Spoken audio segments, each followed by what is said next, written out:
الحمد لله وكفى وسلام على عباده الذين اصطفى أما بعد فأعوذ بالله من الشيطان الرجيم بسم الله الرحمن الرحيم ألف لام ميم ذلك الكتاب لا ريب فيه هدى للمتقين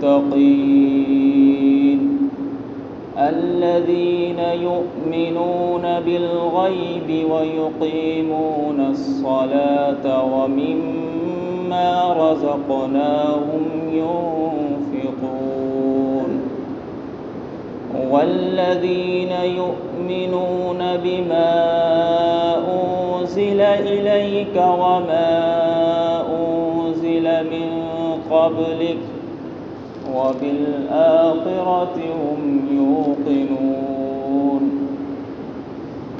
أولئك على هدى من ربهم وأولئك هم المفلحون إن الذين كفروا سواء عليهم أأنذرتهم أم لم تنذرهم لا يؤمنون ختم الله على قلوبهم وعلى سمعهم وعلى أبصارهم غشاوة ولهم عذاب عظيم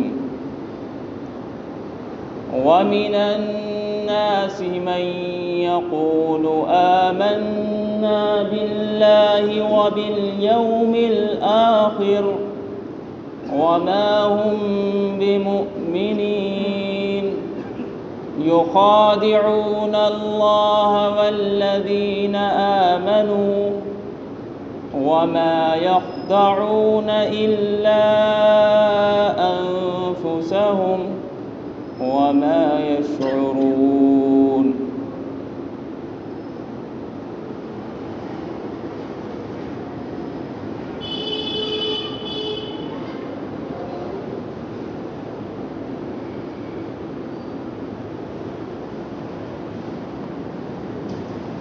سابقہ آیات میں بتایا گیا تھا سورہ بقرہ کے شروع میں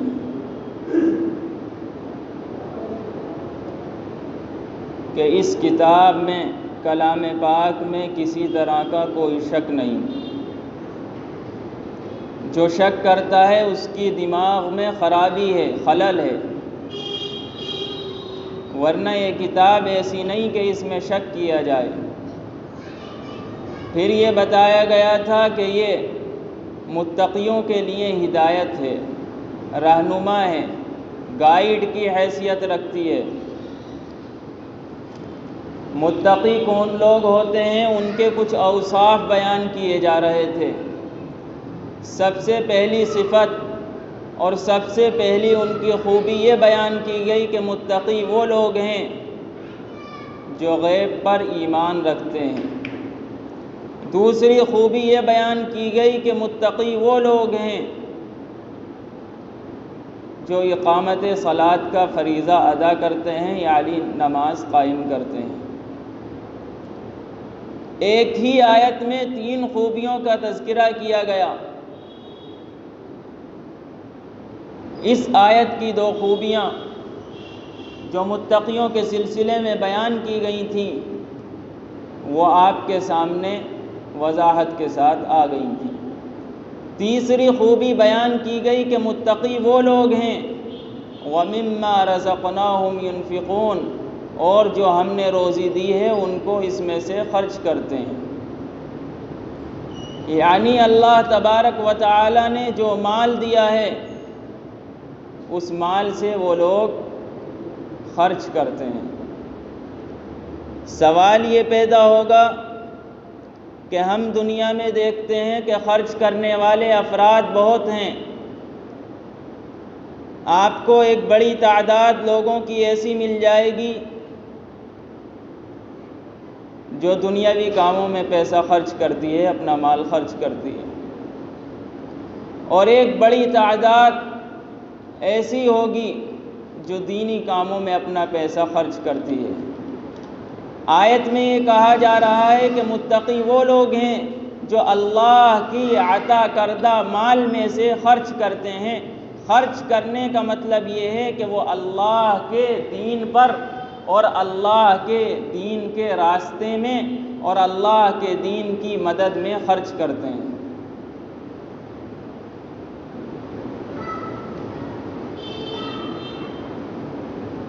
یہ متقیوں کی ایک صفت ذکر کی گئی۔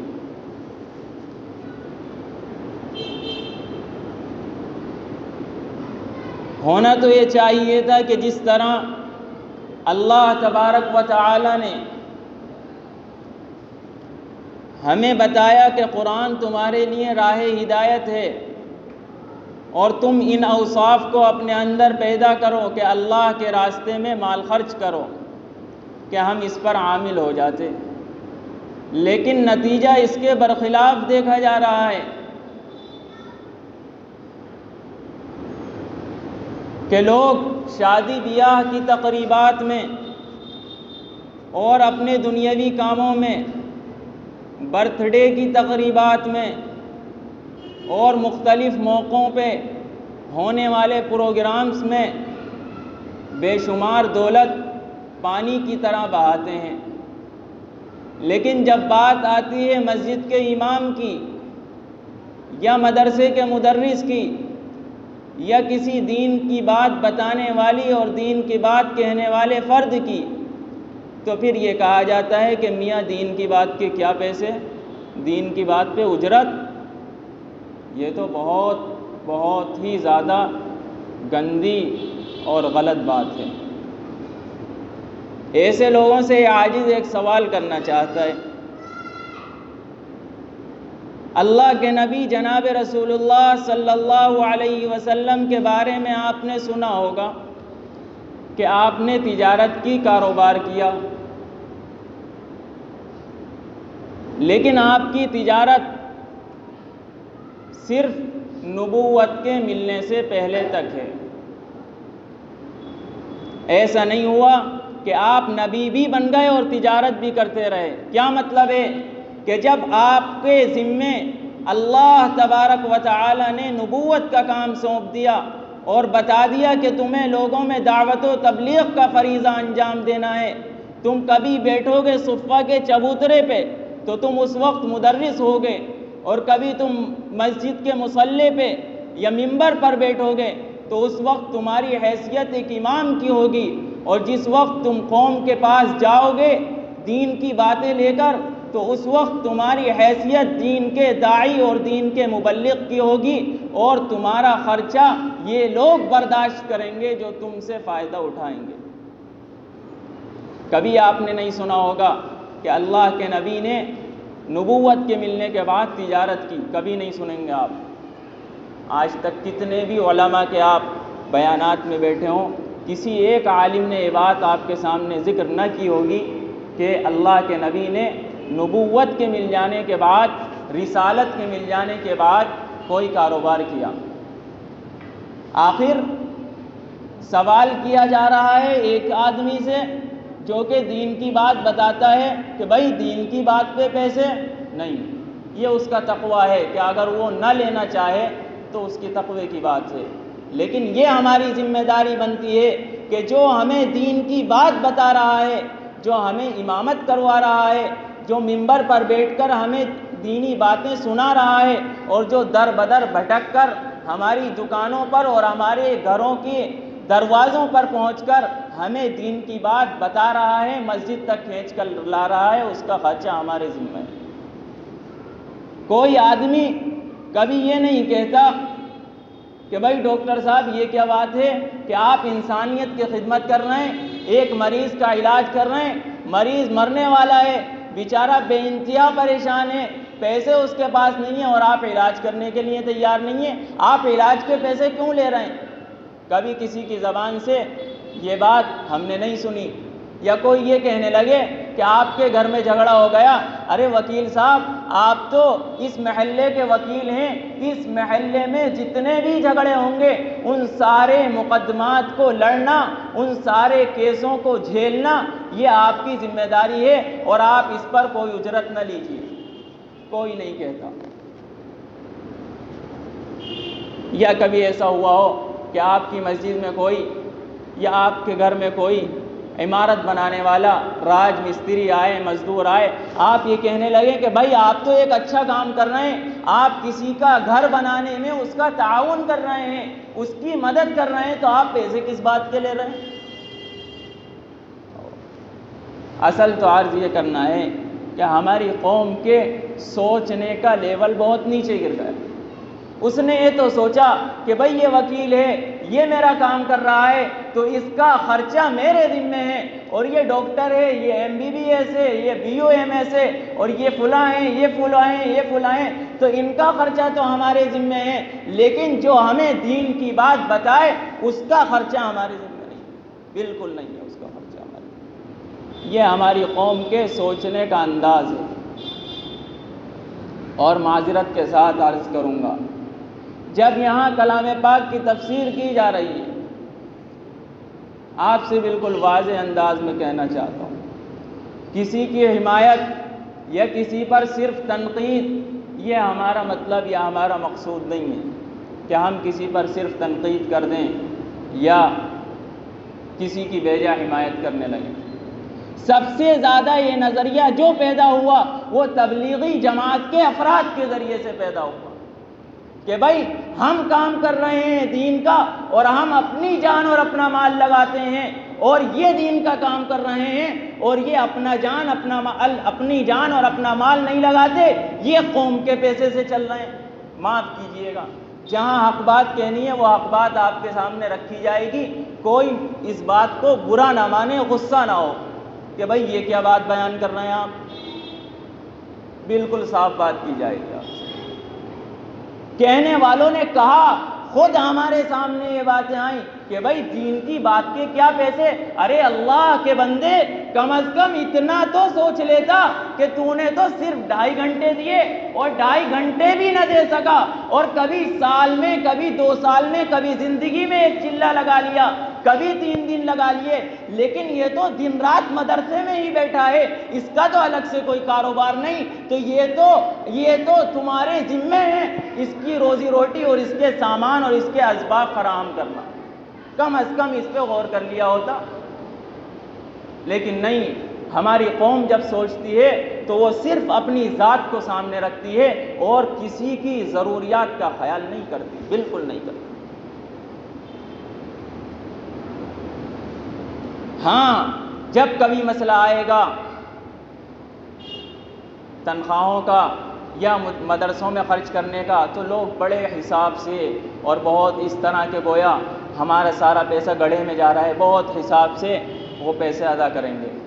لیکن جب کبھی آ جائے گا ناک کا مسئلہ شادی یا بیاہ میں، آپ تو لاکھوں کی بات سنتے ہوں گے، ہزاروں کی بات سنتے ہوں گے، کروڑوں تک نوبت پہنچ گئی، لوگ 15 20 کروڑ میں مسلمان قوم اپنی شادیوں کی تقریبات کو انجام دے رہی ہے۔ 15-20 کروڑ میں تو بے شمار مدارس، مکاتب اتنے چلیں گے کہ قوم پڑھتے پڑھتے اور دین کا علم لیتے لیتے تھک جائے گی۔ لیکن ہمارے سوچنے کا طریقہ بدل گیا کہ ہم نے یہ تو سوچا کہ ڈاکٹر ہماری ضرورت پوری کر رہا ہے، وکیل ہماری ضرورت پوری کر رہا ہے، راج اور مستری ہماری ضرورت پوری کر رہا ہے، ہر آدمی ہماری ضرورت پوری کر رہا ہے، تو اس کو فیس ادا کرنا ہم بڑی خوشی سے ادا کریں گے۔ لیکن معاف کیجئے گا، ہم نے کبھی یہ نہیں سوچا کہ اگر کوئی ہمیں دین کی بات بتا رہا ہے یا ہماری امامت کر رہا ہے یا ہمارے بچوں کو تعلیم دے رہا ہے اور ان بچوں کے ذہن میں اللہ اور اس کے رسول کی محبت ڈال رہا ہے، تو اس کا خرچ ہماری ذمہ نہیں۔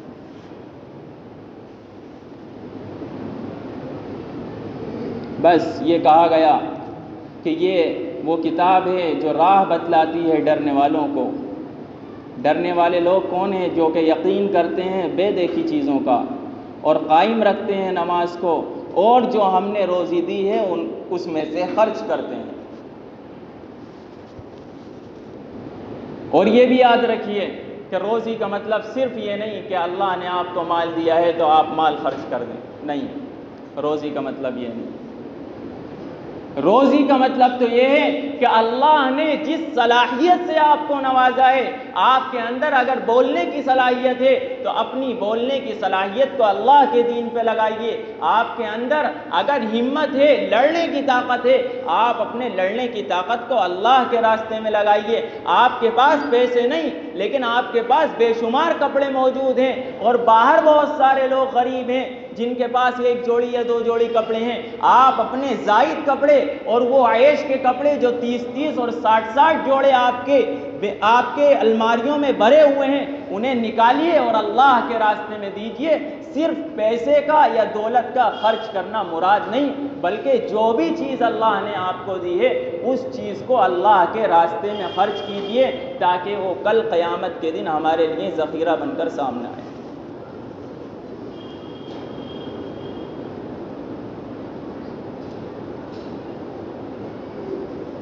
والذین یؤمنون، اس کے بعد ایک آیت بتایا گیا، اور متقی وہ لوگ ہیں جو ایمان لائیں اس پر جو کچھ نازل ہوا تیری طرف، اور اس پر کہ جو کچھ نازل ہوا تجھ سے پہلے، اور آخرت کو وہ یقینی جانتے ہیں۔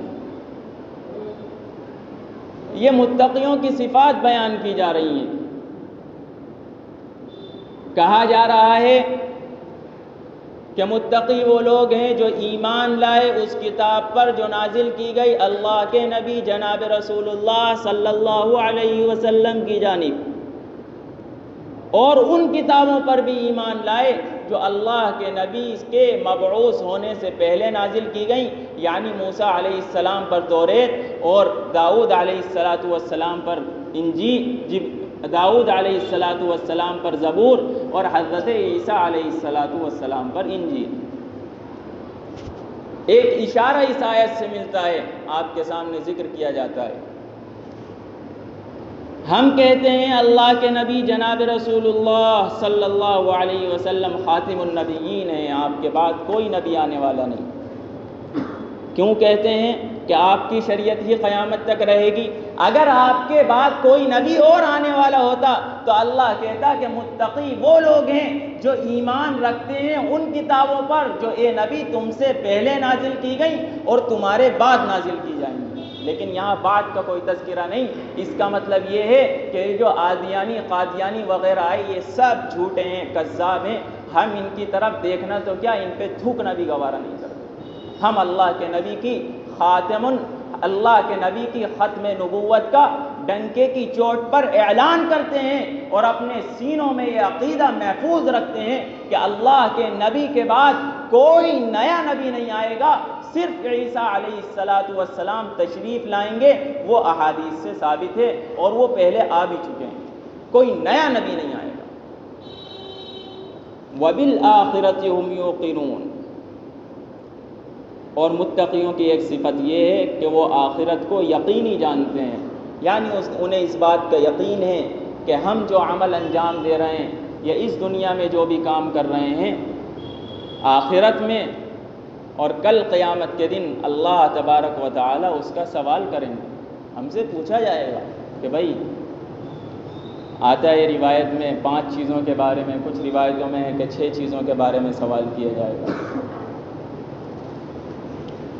جن لوگوں کے اندر یہ صفات ہوں گی، اللہ کہہ رہے ہیں اولئک علی ھدی من ربہم، یہی لوگ ہیں ہدایت پر اپنے پروردگار کی طرف سے، واولئک ھم المفلحون، اور وہی ہیں مراد کو پہنچنے والے۔ یعنی جو لوگ اپنے اندر یہ صفات اور یہ خوبیاں پیدا کر لیں، اللہ کہہ رہا ہے کہ بس یہی کامیاب ہیں، اس کے علاوہ کوئی کامیاب نہیں۔ یہ صفات اپنے اندر پیدا کریں۔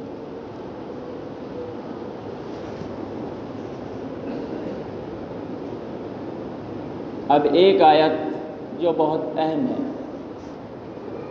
کہا گیا ان الذین کفروا سواء علیہم اانذرتہم ام لم تنذرہم لا یؤمنون ختم اللہ علی قلوبہم وعلی سمعہم وعلی ابصارہم غشاوہ ولہم عذاب عظیم۔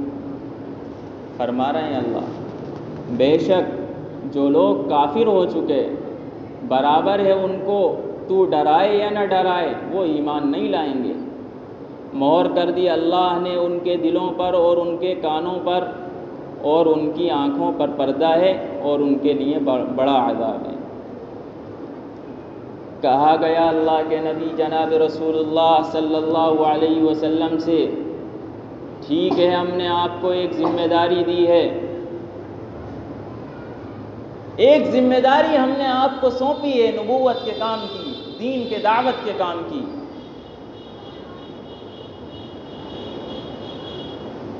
لیکن دوسری آیت میں بھی اس کا ذکر ہے کہ اس ذمہ داری کی وجہ سے آپ اپنی جان کو ہی ہلاکت میں ڈال دیں، ایسا نہ کیجیے۔ ذمہ داری ہے، ایک ذمہ داری آپ کو دی گئی تو اسے ایک حد تک، ایک لمٹ تک آپ اسے ادا کیجیے۔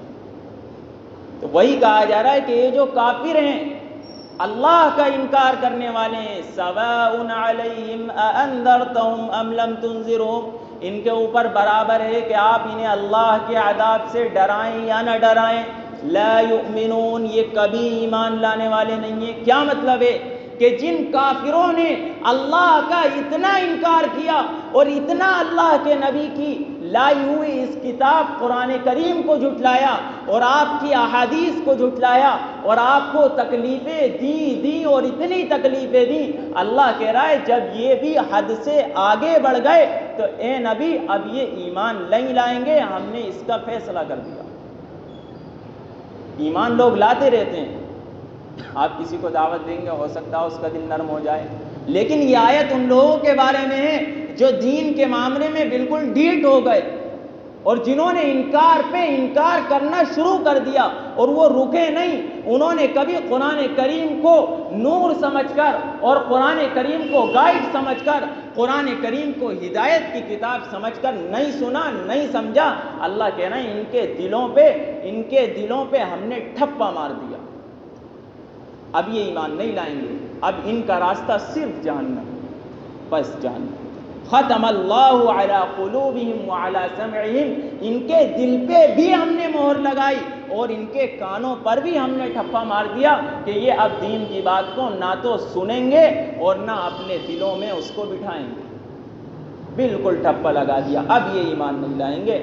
اور رہ گئی آنکھ کے ذریعے آدمی دیکھ کر کچھ سیکھ لیتا ہے، سمجھ جاتا ہے، وَعَلَىٰ أَبْصَارِهِمْ غِشَاوَةٌ، ان کی آنکھوں کے آگے ہم نے پردہ ڈال دیا، یہ چلتا پھرتا آتا جاتا آدمی تو دیکھ لیں گے، جانور تو دیکھ لیں گے، لیکن انہیں کوئی دین کی بات نظر نہیں آئی، اور ان کے لیے بڑا عذاب ہے۔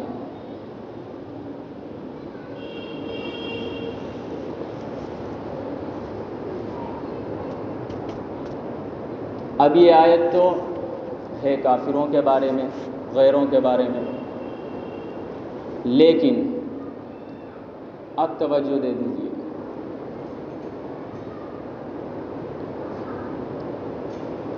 کیا کبھی ہم نے یہ غور کیا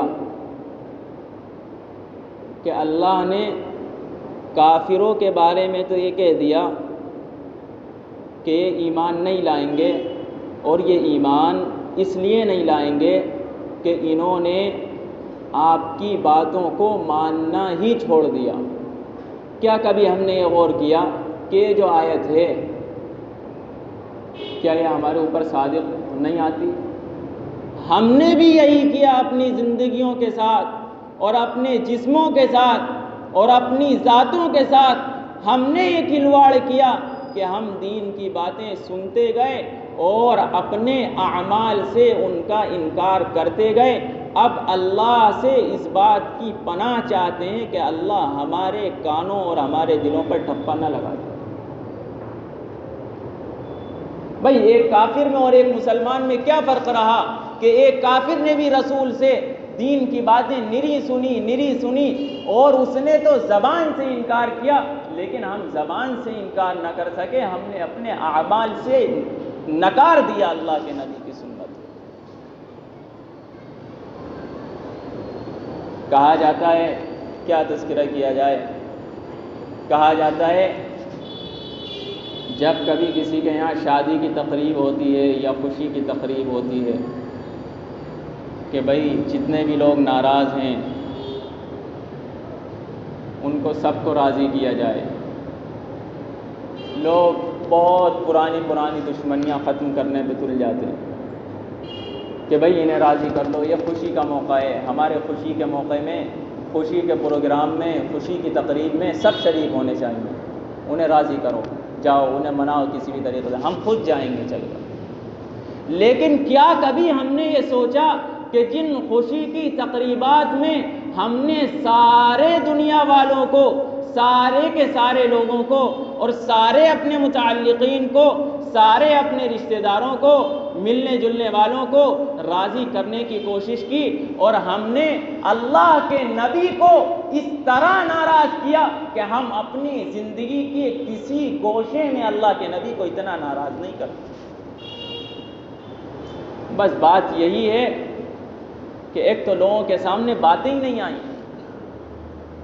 اور باتیں آئی بھی تو بہت سرسری طور پر سنی اور نکل گئی۔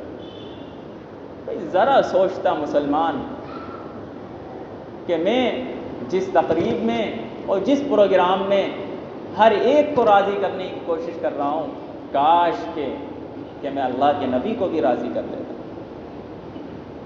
لیکن اس کے برخلاف ہو رہا ہے۔ اللہ کے نبی کی سنتوں کو صرف اللہ کے نبی کو ناراض نہیں کیا جاتا، بلکہ اتنا ناراض کیا جاتا ہے، اتنا ناراض کیا جاتا ہے کہ اس موقع پہ خود مسلمان اپنی زبان سے کہتا ہے کہ اللہ کے نبی کی اس سنت کو بھی دھکا دے کر نکالو اور اسے بھی دھکا دے کر نکالو، اب تو وہ چلے گا اور وہ باتیں ہمارے سامنے آئیں گی جو ہماری نانی یا ہماری دادی جو رسمیں بتائیں گی، وہ رسمیں لاؤ اور وہ رسمیں اللہ کے نبی کی سنتوں کو ہمارے گھر سے نکال دیں گی۔ خود باقاعدہ کہ بھائی نانی کے پاس جاؤ، دادی کے پاس جاؤ، دادی بتائیں گی کہ اس موقع پہ کیا ہوتا تھا، شادی سے 4 دن پہلے ہمارے یہاں کیا ہوتا تھا، شادی سے 5 دن پہلے کیا ہوتا تھا، اور اس سے پہلے کیا ہوتا ہے، اس سے پہلے کیا ہوتا ہے۔ نہیں میرے بھائیو، یہ طریقہ نہیں، معاف کیجیے گا۔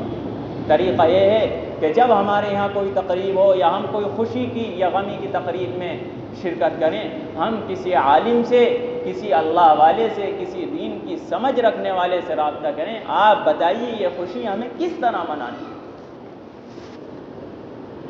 وہ نانی اور دادی تو آپ کو وہ چیزیں بتائے گی، گھریلو چیزیں بتا دے گی کہ گھر کا کام اس طرح کیا جاتا ہے، سالن اس طرح بنایا جاتا ہے، یا اتنے لوگوں کا انتظام آپ اس طرح کر سکتے ہیں۔ لیکن میرے عزیزو، اگر دین کی بات پوچھنی ہے تو ہم کسی عالم سے ہی رابطہ کریں گے، کسی دین کے جاننے والے سے ہی رابطہ کریں گے۔ یہ تو کوئی بات نہ ہوئی کہ سب کو راضی کیا اور صرف ناراض کیا تو اللہ کے نبی کو ناراض کیا۔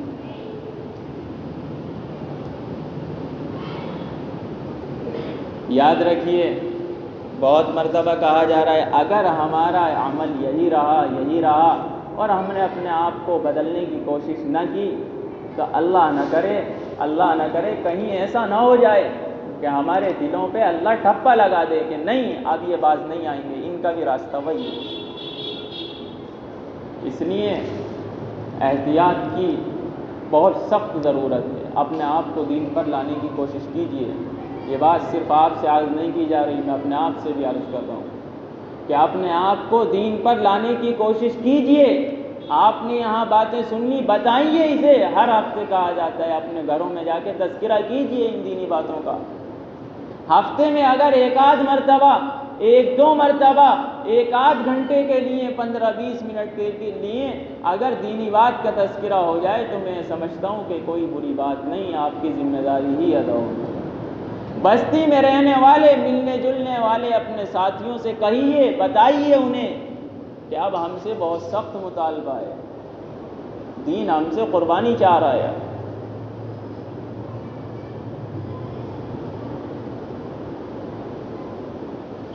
اس کے بعد ارشاد فرمایا گیا وَمِنَ النَّاسِ مَن يَقُولُ آمَنَّا بِاللَّهِ وَبِالْيَوْمِ الْآخِرِ وَمَا هُمْ بِمُؤْمِنِينَ، اور لوگوں میں کچھ ایسے بھی ہیں جو کہتے ہیں ہم ایمان لائے اللہ پر اور قیامت کے دن پر، اور وہ ہرگز مومن نہیں۔ یخادعون اللہ والذین آمنوا، دغا بازی کرتے ہیں اللہ سے اور ایمان والوں سے۔ وما یخدعون الا انفسهم وما یشعرون، اور دراصل کسی کو دھوکہ نہیں دیتے مگر اپنے آپ کو، اور نہیں سوچتے۔ بس اسی کی وضاحت کر کے بات ختم کی جاتی ہے۔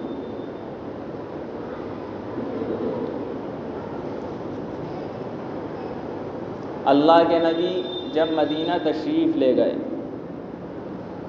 جب آپ مدینہ تشریف لے گئے تو مکے میں تو صرف واسطہ پڑا تھا کافروں سے جو کھلم کھلا آپ کے مخالف تھے۔ جو آدمی کھلم کھلا ہماری مخالفت کرے تو اس کے بارے میں ہم سمجھتے ہیں کہ بھئی یہ تو کھلا دشمن ہے، یعنی اس کے بارے میں پتہ رہتا ہے، آدمی اس سے احتیاط کرتا ہے۔ لیکن ایک دشمن آستین کا سانپ بھی ہوتا ہے۔ آپ نے بھی یہ مثل سنی ہوگی، آستین کا سانپ۔ اللہ کے نبی جب مدینہ منورہ تشریف لے کر کے گئے تو دشمن لوگوں میں اضافہ ہو گیا۔ پہلے تو صرف کافر دشمن تھے، لیکن اب منافقین یعنی آستین کا سانپ بھی اللہ کے نبی کے ساتھ ہو گیا۔ یہ لوگ کون تھے؟ یہ کہتے تھے اللہ کے نبی سے، اللہ کے نبی ہماری جان و مال آپ پر قربان، ہم تو آپ پر سراپا ایمان ہے، آپ ذرا حکم دیجیے اور دیکھیے کیسے ہم تعمیل کرتے ہیں۔ یہ تھا ان کا۔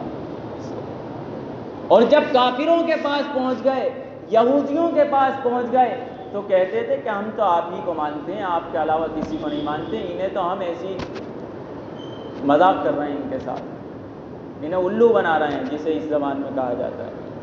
تو اللہ کہہ رہا ہے کہ یہ سمجھ رہے ہیں کہ یہ دو رخ اختیار کر کے انہوں نے اپنے دو چہرے کر لیے، اس چہرے سے ایمان والوں کے پاس چلے گئے اور اس چہرے سے یہودیوں کے پاس چلے گئے۔ یہ سمجھتے ہیں کہ یہ دو چہرے کر کے یہ ہمیں دھوکہ دے رہے ہیں۔ نہیں، بالکل نہیں۔ وما یخدعون الا انفسهم وما یشعرون، یہ نہ تو اللہ کو دھوکہ دے رہے ہیں نہ اللہ کے رسول کو دھوکہ دے رہے ہیں، یہ صرف اور صرف اپنی ذات کو دھوکہ دے رہے ہیں۔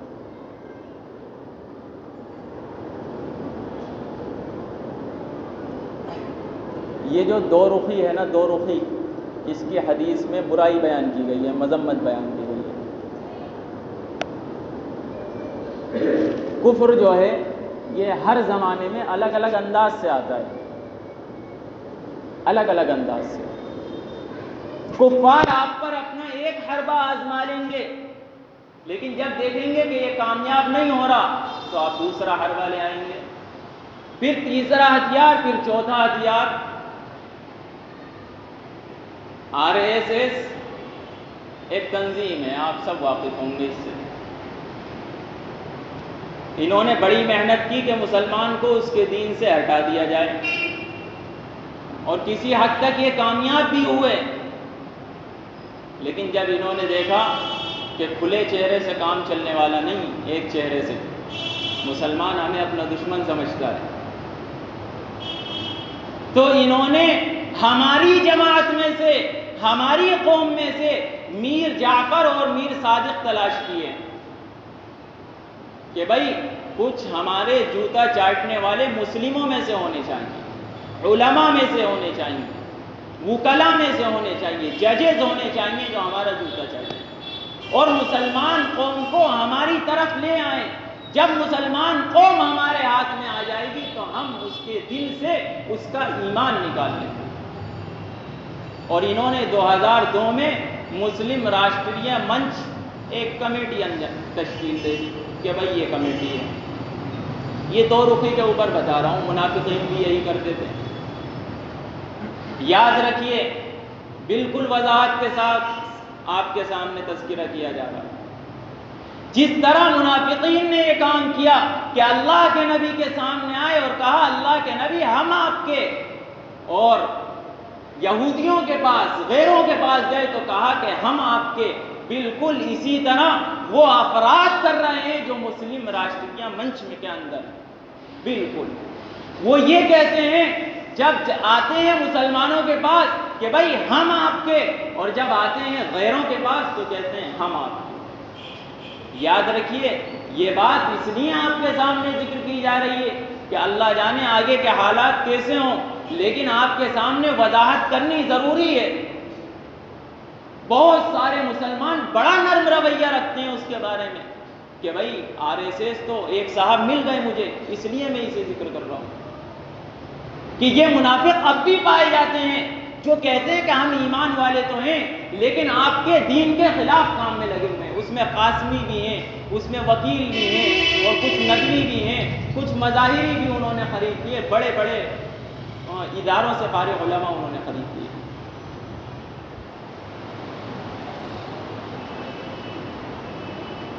یاد رکھیے جن لوگوں نے، جن مسلمانوں نے اگر ان کی ذہنیت، ان کے ارادے اور ان کی پلاننگ کو سمجھ کر اگر وہ ان کے ساتھ ہوتے ہیں تو پھر وہ اسلام کے دائرے سے خارج ہو گئے۔ کوئی دنیا کا مفتی انہیں اسلام کے دائرے میں داخل نہیں کر سکتا۔ ان کی باتوں سے پورا اتفاق کر کے ہاں جی جو آپ کی نیتیں ہیں، جو آپ کے عزائم ہیں اور جو آپ کے ارادے ہیں ہم اس میں آپ کے بالکل ساتھ ہیں اور ہم یہی کام انجام دیں گے، تو یہ آدمی دین سے نکل گیا۔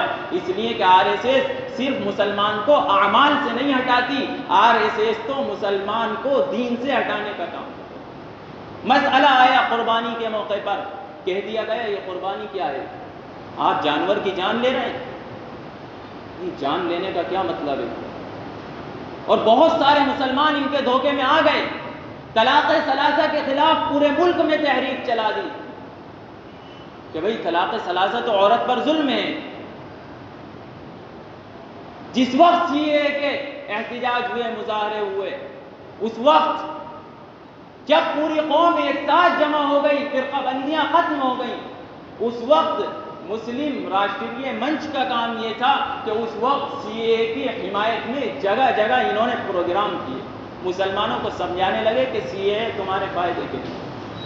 اور اس کے ایک سربراہ کا بیان سنا تو وہ کہہ رہا ہے کہ مسلمانوں کو جتنی زیادہ ترقی اس حکومت نے دی ہے اس سے زیادہ ترقی کبھی نہیں ملی، لیکن ہمارے سمجھ میں نہیں آتا کہ مسلمان کس سوچ کو اپنے دماغ میں رکھتے ہیں۔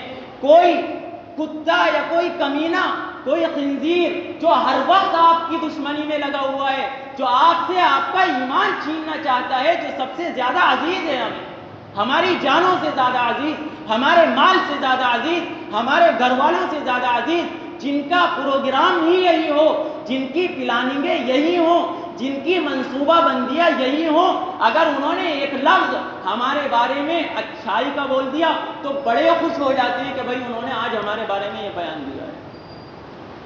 ہاں جب لڑائی اور جھگڑے ہوں گے گھر کے تو اگر کوئی اچھائی کے ساتھ بھی سامنے آئے گا اور بہت اچھے اخلاق سے پیش آئے گا، کہہ دیں گے منافق ہے، یہ اپنا کام نکالنے کے لیے کر رہا ہے۔ یعنی مسلمان کے ساتھ تو منافقت والا انداز آپ اپنا رہے ہیں، ایک مسلمان اچھے اخلاق سے پیش آ رہا ہے، کسی اور وقت آپ سے دشمنی تھی تو اس وقت تو اسے منافق قرار دے دیا کہ بھائی نہیں یہ گندا آدمی ہے اور یہ اس نے ہمیں اس جھگڑے میں یہ کیا تھا وہ کیا تھا، لیکن جب بات آئی غیروں کی جو ہمارے ایمان کو ہمارے سینے سے نکالنا چاہتے ہیں تو اس وقت کہہ دیا کہ بھائی نہیں انہوں نے تو بڑی اچھی بات کہہ دی ہمارے بارے میں۔ مسلمان ساری سیاست کرتا ہے صرف اور صرف اپنے محلے میں، اپنی برادری میں اور اپنے گھر میں۔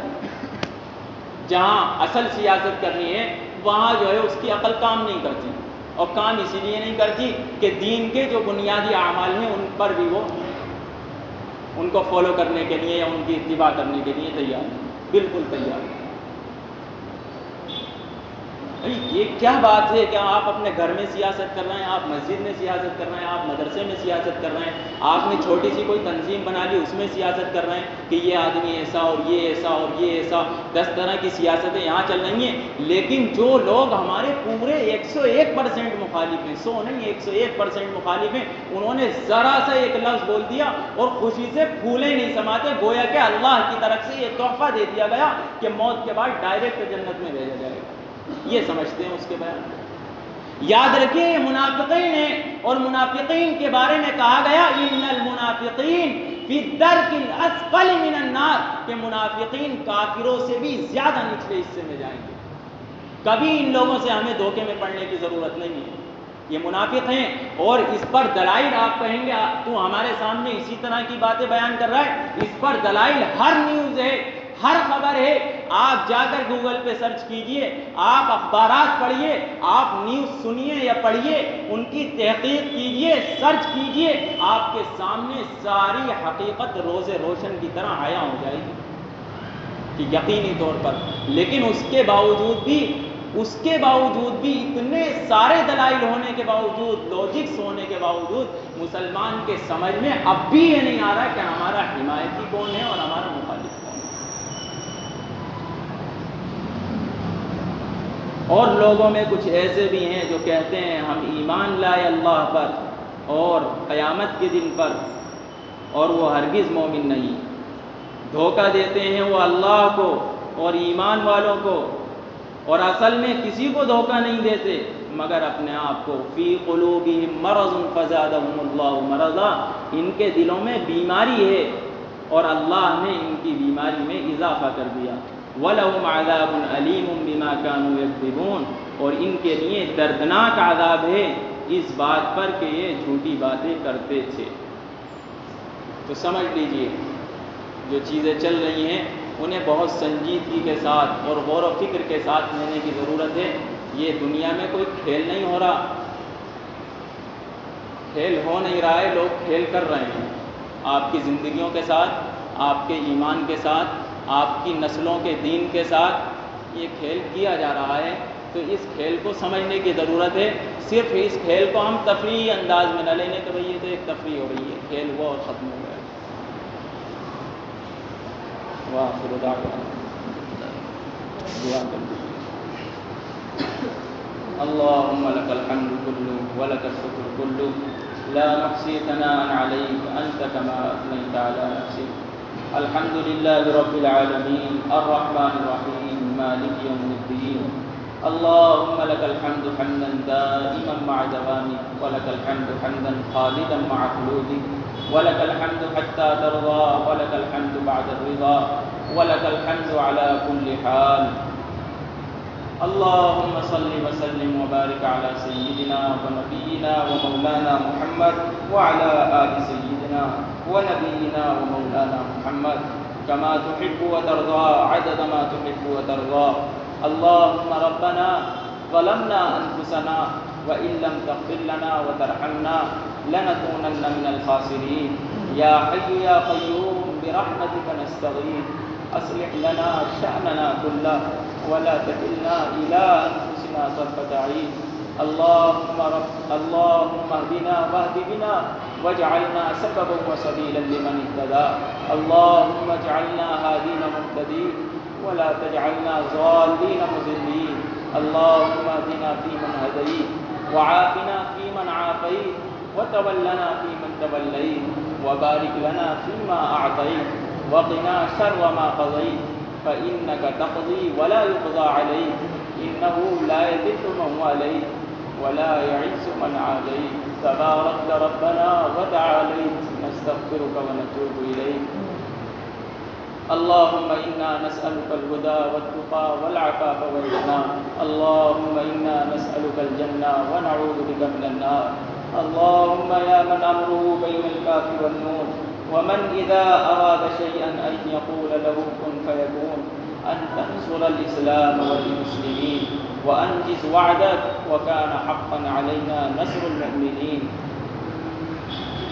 اللهم إنا نسألك من الخير كله عاجله وآجله ما علمنا منه وما لم نعلم اللهم إنا نعوذ بك من الشر كله عاجله وآجله ما علمنا منه وما لم نعلم اللهم آت نفوسنا تقواها وزكها أنت خير من زكاها أنت وليها ومولاها اللهم اهدنا واهد بنا واجعلنا سببا وسبيلا لمن اهتدى. اللهم اغننا من فضلك عمن سواك. اللهم اغننا من فضلك عمن سواك. اے الہ العالمین، بے انتہا گناہ گار ہیں، خطا کار ہیں، سیاہ کار ہیں، اپنے جرائم کا اقرار کرتے ہیں، اپنے گناہوں کا اقرار کرتے ہیں، اپنے خطایا کا اقرار کرتے ہیں.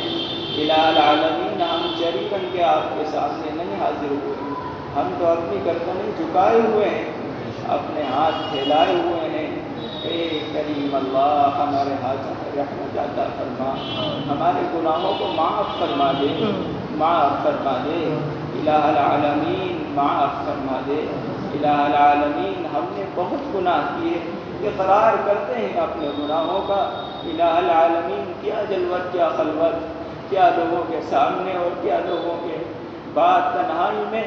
الہ العالمین، بے انتہا خطائیں کی ہیں، بہت گناہ کیے ہیں، اقرار کرتے ہیں. الہ العالمین معاف فرما دے، معاف فرما دے. اللہ کریم، ہمارے تمام گناہوں کو معاف فرما دے، ہمارے تمام گناہوں کو معاف فرما دے، ہمارے تمام گناہوں کو معاف فرما دے. الہ العالمین، ہم بڑے پریشان ہیں، دل میں سکون نہیں، چین نہیں، قرار نہیں، بہت پریشان ہیں. الہ العالمین، ملک کی حالات بھی اچھے نہیں، گھریلو حالات بھی اچھے نہیں، ہر آدمی ٹینشنوں میں ہے، پریشانیوں میں ہے. اللہ کریم، ہم یقیناً جانتے ہیں یہ سب آپ کی ناراضگی کی وجہ سے ہوا. الہ العالمین، آپ راضی ہو جائیے، آپ راضی ہو جائیے. یہ زمین کے بدلتے حالات اور آسمان کے بدلتے تیور بتا رہے ہیں کہ آپ ناراض ہیں. الہ العالمین، راضی ہو جائیے، راضی ہو جائیے اور ہمارے دلوں کو سکون عطا کر دیجیے، ہماری زندگیوں میں سکون عطا فرما دیجیے، ہماری زندگیوں میں سکون عطا فرما دیجیے. ہم سب کے ساتھ خیر کا معاملہ فرمائیے، عافیت کا معاملہ فرمائیے. اے کریم اللہ، پوری امت کو معاف فرما دیجیے، پوری امت کے ایک ایک فرد کو معاف فرما دیجیے. ہمارے اہل خانہ کو، گھر والوں کو معاف فرما دیجیے، اہل محلوں کو معاف فرما دیجیے. الہ العالمین، ہم سب کو آئندہ ایک ایک گناہ سے بچا دیجیے، کبر و ریا سے بچا دیجیے، بدگمانی بدنگاہی سے بچا دیجیے، غیبت و زور سے بچا دیجیے. ہم سب کے ساتھ عافیت کا معاملہ فرمائیے. الہ العالمین، عافیت کا معاملہ فرمائیے. اللہ کریم، اتنا نہ آزمائیے کہ ہمارے پیٹ ڈگمگا جائیں یا ہم پھسل جائیں اور ہمارے ہاتھ سے ایمان نکل جائے. اتنا نہ آزمائیے، ہمارے اندر اتنی سخت نہیں ہے، ہمارے اندر اتنی سخت نہیں ہے. الہ العالمین، بغیر امتحان کے پاس فرما دیجیے. الہ العالمین، بغیر امتحان کے پاس فرما دیجیے. ہمیں بہت ڈر ہے اپنے ایمان کا کہ کہیں ہمارے سینوں سے نکل نہ جائے، کہیں اگر حالات سخت ہوئے، ہمیں بہت ڈر ہے. الہ العالمین، ہم سب کے لیے خاتمہ بالخیر مقدر فرما دیجیے، ہم سب کے لیے خاتمہ بالخیر مقدر فرما دیجیے. ایمان پر موت نصیب فرما دیجیے، ہمارے گھر والوں کے لیے مقدر فرما دیجیے، ہماری آنے والی نسلوں کے لیے مقدر فرما دیجیے. الہ العالمین، یقیناً ایمان بہت بڑی چیز ہے، لوگ ایمان کو بیچ دیتے ہیں. الہ العالمین، کہیں ہمارے ساتھ یہ صورتحال پیش نہ آ جائے. الہ العالمین، ایمان پر جمع دیجیے، ایمان پر جمع دیجیے. اپنی ذات سے ذاتی تعلق نصیب فرما دیجیے، اپنی ذات سے ذاتی تعلق نصیب فرما دیجیے. اپنے ذکر کی حلاوت عطا فرما دیجیے، ایمان کی مٹھاس عطا فرما دیجیے، نمازوں کا ذوق و شوق عطا فرما دیجیے. دین کے راستے میں علماء پر، طلباء پر، مدارس پر، غریبوں پر، بے کسوں پر، بیچاروں پر خرچ کرنے کی توفیق مرحمت فرما دیجیے. الہ العالمین، توفیق مرحمت فرما دیجیے. الہ العالمین، ہمیں اچھی سوچیں دے دیجیے، ہماری ان گندی سوچوں کو ختم فرما دیجیے، ہمیں بلند سوچیں عطا فرما دیجیے. الہ العالمین، بڑی ضرورت ہے تیری نبی کی امت کو اور تیرے نبی کے دین کو، کچھ دیوانوں کی، کچھ تڑپنے والوں کی. الہ العالمین، ہم میں سے پیدا فرما دیجیے، کوئی رونے والا پیدا فرما دیجیے، کوئی امت کے لیے تڑپنے والا پیدا فرما دیجیے، کوئی امت کی رہنمائی کرنے والا پیدا فرما دیجیے. ایک کریم آقا، ایک ایک کے پاس جا کر اسے دین کی بات سمجھانے والا پیدا کر دیجیے. الہ العالمین، بڑی ضرورت ہے کہ کوئی الیاس کاملوی دوبارہ پیدا ہو جائے. الہ العالمین آپ پیدا کرنے پہ قادر ہیں۔ یقیناً ہم تو اپنے گناہوں کی نحوست کی وجہ سے بہت بعید ہو گئے، آپ سے بڑے دور ہو گئے۔ اللہ کریم امت کا رہبر پیدا فرما دیجئے، امت کو سمجھانے والے پیدا فرما دیجئے، امت کے ساتھ شفقت کرنے والے پیدا فرما دیجئے، امت کے ساتھ عافیت کے ساتھ رہنے والے لوگ پیدا فرما دیجئے۔ الہ العالمین امت ارتداد کے دہانے پہ پہنچ گئی اور ہم اپنی دنیاوی عیش و عشرت میں مگن رہے، ہمیں تیرے دین کا خیال نہ ہوا۔ میرے اللہ، لوگوں کے سینوں سے ایمان چلا گیا، بڑی خبریں ہم نے سنی اور ہم کچھ نہ کر سکے۔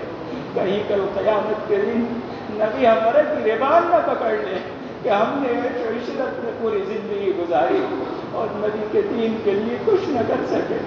الہ العالمین ہمیں قبول فرما لیجیے، قبول فرما لیجیے، اپنے نبی کے دین کی خدمت کے لیے قبول فرما لیجیے، اخلاص کے ساتھ قبول فرما لیجیے، عافیت کے ساتھ قبول فرما لیجیے، مقبول ترین خدمات کے لیے قبول فرما لیجیے، وسیع ترین خدمات کے لیے قبول فرما لیجیے، اصلاحی ایمانی خدمات کے لیے قبول فرما لیجیے۔ اللہ کریم تو یقیناً بڑا بے نیاز ہے، تو ہمارے گناہوں کی وجہ سے ہم سے منہ نہ پھیرنا، کریم آقا ہم سے منہ نہ پھیرنا، ہمیں دین کے کاموں میں لگا دیجیے اور اپنی زندگی کی اہمیت بتا دیجیے۔ الہ العالمین دین کے کاموں میں لگا دیجیے، ہماری روح کو سکون نصیب فرمائیے، ہمارے دل کو قرار نصیب فرمائیے۔ الہ العالمین کشمیر کے مسلمانوں کی حفاظت فرما دیجیے، فلسطینیوں کی حفاظت فرما دیجیے، یمنیوں کی حفاظت فرما دیجیے۔ الہ العالمین جہاں جہاں مسلمان جس لائن سے پریشان ہیں سب کی پریشانیاں دور فرما دیجیے، سب کے لیے خیر کے حالات مہیا فرما دیجیے۔ میرے اللہ سب کو ایمان پر جما دیجیے، سب کو ایمان پر جما دیجیے۔ اے کریم آقا ہمیں اچھی سیاسی لیڈرشپ عطا فرما دیجیے، اچھی قیادت عطا فرما دیجیے، اچھی قیادت عطا فرما دیجیے۔ اے کریم آقا یقیناً یہاں لوگ بڑی تمنائیں لے کر آئے ہوں گے، کوئی اپنی مغفرت کی امید لے کر آیا ہوگا اور کوئی اپنی اور ضرورتیں لے کر آیا ہوگا، ہم تیرے سامنے عرض نہیں کر سکتے، تو اس سے زیادہ جانتا ہے اور ہم سے زیادہ جاننے والا ہے۔ الہ العالمین تو ہماری جائز تمناؤں کو پورا فرما دیجیے، ہر طرح کی تمناؤں کو پورا فرما دیجیے، ہر طرح کی جائز حاجتیں مرادیں پوری فرما دیجیے، اپنی ذات سے تعلق نصیب فرما دیجیے، اپنے سامنے رونا بلکنا اور تڑپنا نصیب فرما دیجیے، امت کو قرآن پر جمع فرما دیجیے، ذات برادری رنگ نسل اور وطن میں بٹنے سے امت کی حفاظت فرما دیجیے، امت کی حفاظت فرما دیجیے۔ اے کریم آقا ہم سب کی طرف سے بلکہ پوری امت کی طرف سے جناب نبی علیہ السلام پر رحمت کاملہ نازل فرمائیے، ان پر بے انتہا سلام نازل فرمائیے، ان کی روح کو سکون پہنچا دیجیے، ان کی روح کو قرار پہنچا دیجیے، ان کی روح کے ساتھ عافیت کا معاملہ فرمائیے۔ یقیناً ہر پیر اور جمعرات کو ہماری بدعمالیاں ان کے سامنے جاتی ہوں گی تو بڑی تکلیف ہوتی ہوگی۔ اے کریم آقا آج ہماری طرف سے انہیں سکون پہنچا دیجیے، ان کی سنتوں کا متبع بنا دیجیے، عشق نبی عطا فرما دیجیے، عشق قرآن عشق الہی عطا فرما دیجیے۔ الہ العالمین ہماری اس مختصر سی دعا کو نبی پاک علیہ السلام کے صدقہ فعل میں قبول فرما دیجیے۔ سبحان ربک رب العزت عما یصفون وسلام علی المرسلین والحمد للہ۔